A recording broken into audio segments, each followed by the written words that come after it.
family, Morbid Makers here with another morbid tale. I'm Jamie. And I'm Krista. And today we want to start by saying Happy Mardi Gras, y'all! Today is Fat Tuesday, and we'd like to give you a little background into Mardi Gras before getting into our morbid tale. Mardi Gras has a dark beginning, rooted in paganism and has racial ties. But that is a tale for another day today. And this brings us to our morbid tale of the Axeman of New Orleans.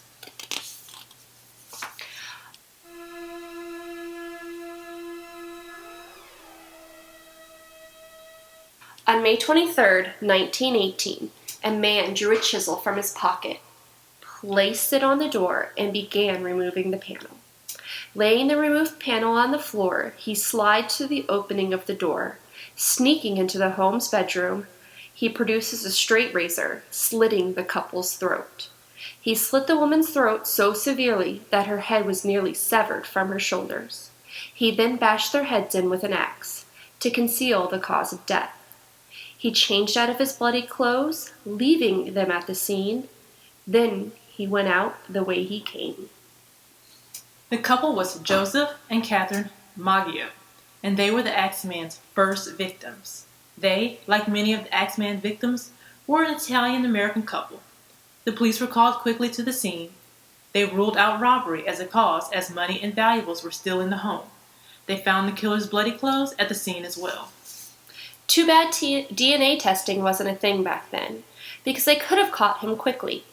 But since it wasn't, the police could only go off of what they saw at the scene and testimony. They found the bloody straight razor in a neighbor's lawn. Through questioning, they found out that the straight razor belonged to Andrew Maggio, Joseph's brother, who took it from his barbershop 2 days prior to hone out a nick in the blade. Not only was it the brother's razor blade that was suspicious, the fact that he lived in the apartment next door made him even more suspicious.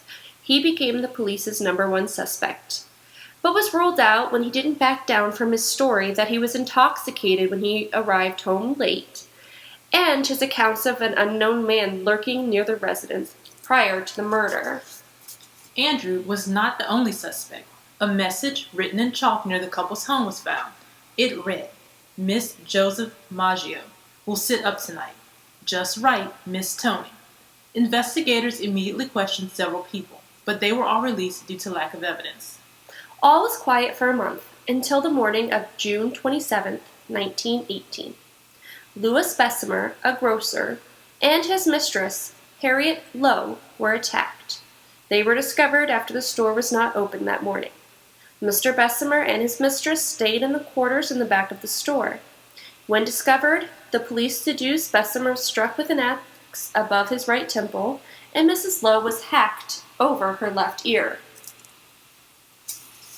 And they were still alive, which is crazy. Like the last attack, many were questioned and one was arrested, but released due to lack of evidence.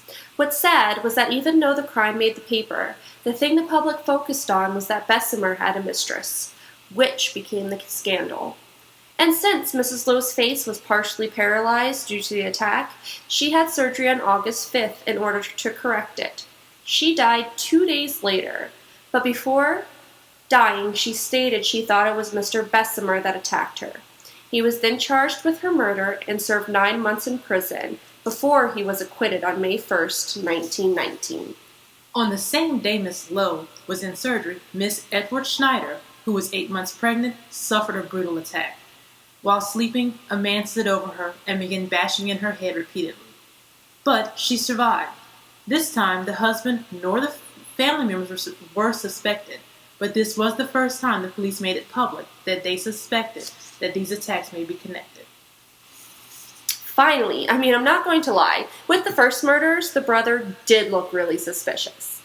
But at this time, not only did the victims have a common attacker, they were mostly Italian-American immigrants, and also many of them grocers. But he didn't stop there. Just 5 days after he attacked Mrs. Schneider, Joseph Romano, another grocer, was attacked. Again, he was sleeping in his room when the Axemen came in and took an axe to his head. Mr. Romano lived with his nieces, and they woke up when they heard the commotion. They ran to the room, finding their uncle bleeding and the assailant fleeing from the scene. Even though Mr. Romano initially survived, he died 2 days later due to head trauma. Man, it would have been nice if the girls were able to see his face. Yes. But they didn't. They did, however, give the description of a dark-skinned, heavy-set man who wore a dark suit and a slouched hat. Again, like the previous attacks, the scene was ransacked, but nothing was taken, and the killer used the owner's hatchets or blades, and the panels from the doors or windows were chiseled away to gain entry. Since the killer didn't steal anything in any of the scenes, people began wondering why the axe murderer chose these victims. Rumors began spreading that since a lot of the victims were Italian-American, it could be mob-related. But this rumor was never substantiated. The fear was real nonetheless, and people began carrying loaded shotguns, and family members took turns staying up at night to watch over their loved ones. The people were determined to protect themselves, and it must have worked, since the next attack didn't happen until March 10th, 1919.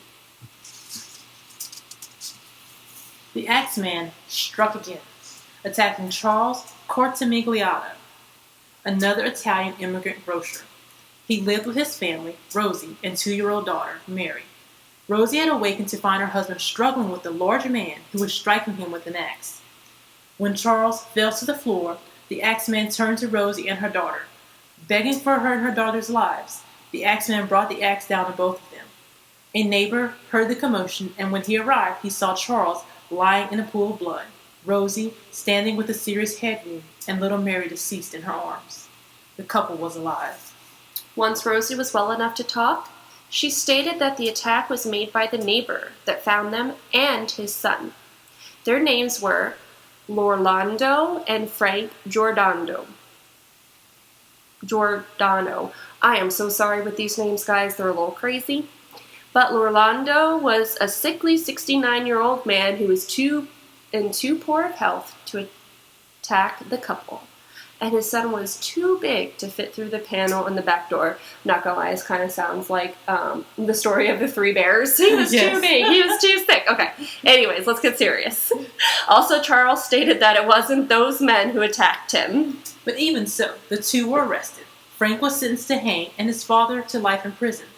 Charles didn't divorce his wife, and about a year later, Rosie came clean, saying she falsely accused him out of jealousy and spite.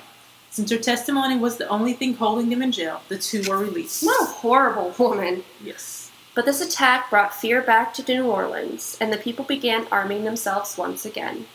The police believe all the crimes were committed by the same person and called him, and I quote, a bloodthirsty maniac filled with a passion for human slaughter, end quote. It was shortly after this attack on March 13, 1919, that the infamous letter was sent to the Times-Picayune newspaper. It implied that he was a spirit and that he would kill at any time since he was close to the angel of death. I'm going to read an excerpt from the letter now. Now, to be exact, at 12:15 earthly time, on next Tuesday night, March 1919, I'm going to pass over New Orleans. In my infinite mercy, I'm going to make a little proposition to you people. Here it is. I am very fond of jazz music, and I swear by all the devils in the nether region that every person shall be spared in whose home a jazz band is in full swing at the time I have just mentioned. If everyone has a jazz band going, well then, so much better for you people. One thing is certain, that is, some of you people do not jazz it up on Tuesday night. If there be any, we'll get the axe. The whole letter is as weird as the excerpt. I suggest you guys give it a read. It's on our Facebook page, and we'll add it to a link so you guys can find it easily. That being said, on March 19th, jazz music flowed from the people's residences, dance halls, and bands were played at jazz parties. And that night, nobody was killed. But that wasn't the end of the Axeman. On August 10th, another grocer, Steve Boca, was attacked in his bedroom. He woke that night with a dark figure standing over him, bringing an axe down on his head. Suffering only a single blow, Steve again, after regaining consciousness, ran to the neighbor's house, where he had collapsed. The neighbor got him help, but Steve, like the others, were unable to describe the man, as it was too dark. The Axeman kept coming. On September 2nd, the Axeman visited William Carson, But Mr. Carson was ready. He fired several shots at the intruder, and the killer ran out the broken door, leaving his axe behind. Awesome. I am all for being able to protect your home and yourself. Yes. Good for him. But too bad he didn't hit him, though, because the Axeman struck again on September 3rd. He broke into the home of Sarah Lawman, a young woman who lived alone. She was discovered by her neighbors, who found her lying unconscious in her bed, bleeding from the head and missing several of her teeth. She survived, and again, she was unable to describe the man. Like the other scenes, nothing was taken, and also the bloody axe was found in the front lawn. There was one more attack in New Orleans by the Axeman, and it was on October 27, 1919. Mike Pepitone, a grocer, was the last victim of the Axeman, and he died from a blow to the head from an axe. He left his wife and their 6 children behind. The Axeman was never caught, nor seen again in New Orleans. I want to dedicate this podcast to the victims of the Axeman. Like us, Follow us, and let us know if you celebrate Mardi Gras or if you even came to Louisiana to celebrate. Thank you for tuning in, and until next time, Be relentless, be unstoppable, be the weird.